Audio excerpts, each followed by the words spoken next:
Hi guys, this is gsnl.com and I'm here with the unboxing of the Motorola Moto G82 5G.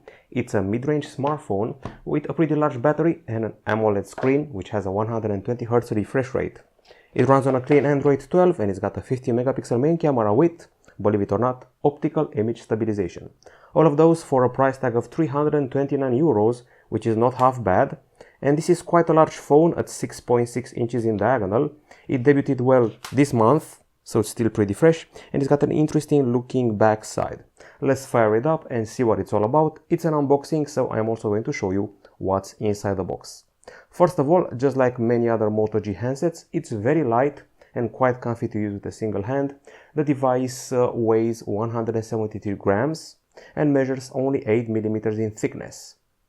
Okay, now in the box, as you can already see, we have the pre-applied case, which is transparent and flexible and has all the required cutouts. Okay, so inputting the password, as you know, and securing the device is done with this side-placed power button here, which integrates the fingerprint scanner. Now, back to the unboxing.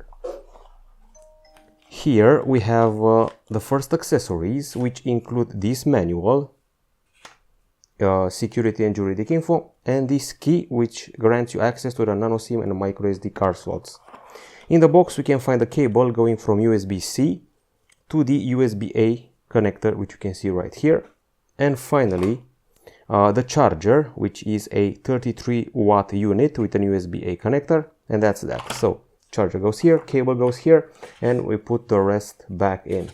Now we're dealing with a mid-range phone, I would say a rather typical one, however a better spec one than the other ones out there, which gravitate around $400. Now, the build which we have here is actually plastic for the back, plastic for the frame, but one with a slightly frosted look. It may draw some fingerprints at the top and bottom side, but it catches the light in a pretty interesting manner.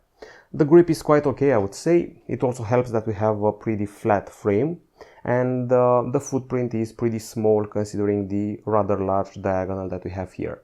Now, the color choices for the phone are meteorite gray, which you have here, and there is a dotted pattern below the panel, plus also something called white lily.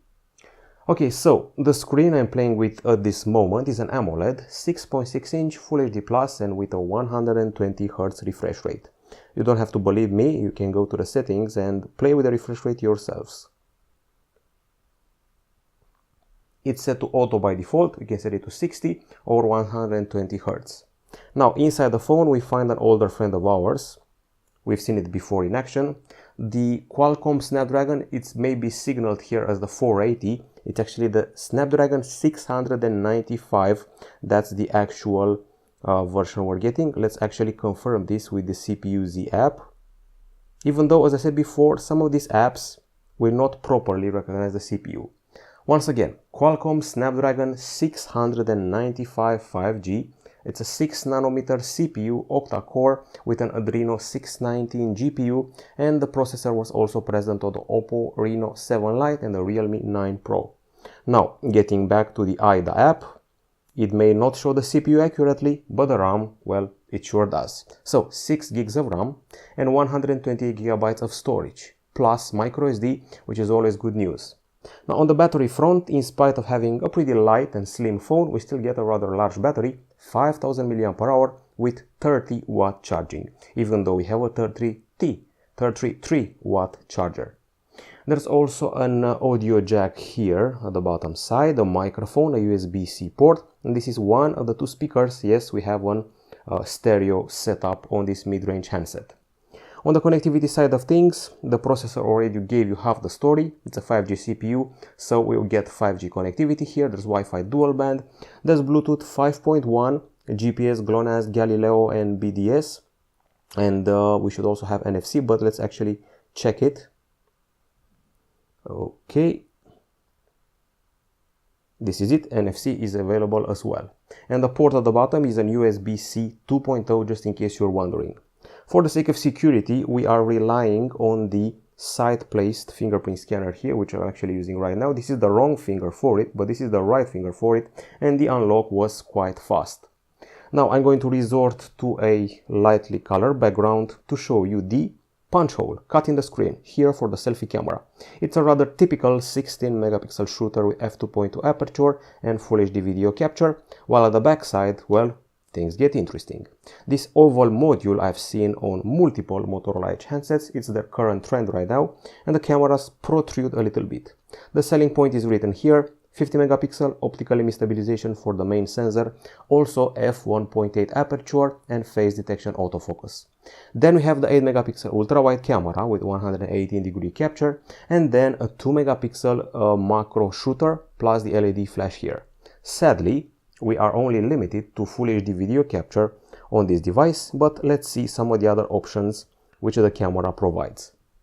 So I don't see cinemagraph anywhere, but we do have panorama, dual capture, night vision, ultra res, meaning you can use the full resolution of the sensor, spot color, and group selfie. We also have dual capture for photo and video. There's also a pro mode where you can tweak the white balance, exposure, ISO, shutter, and focus. You can also resort to raw capture, not just JPEG. This is the portrait area where you can change the depth of field. This is the photo section with the ultra wide and macro shortcut, and this is the video section where you can choose your filming.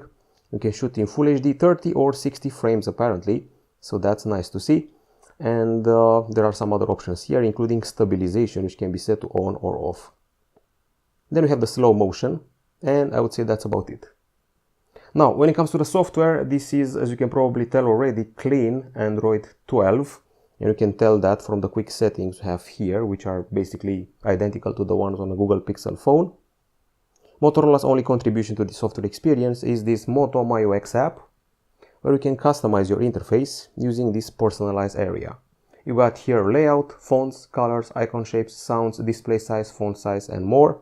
And then you also have a variety of gestures used to navigate around the UI and access features.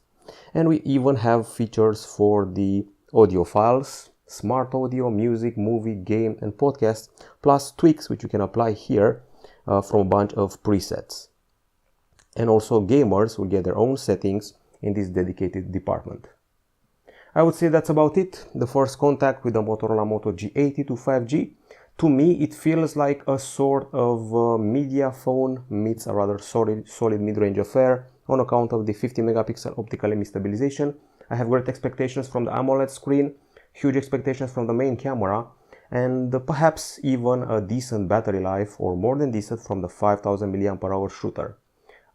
From the 5000 mAh battery. The biggest achievement from Motorola on this device is the fact that it integrates a large battery in a pretty slim format and also not bad looking. Looking forward to testing the camera and the battery. We'll be back with a full review pretty soon. Don't forget that the price tag gravitates between $350 and $400. That's it from us, gsno.com. Goodbye.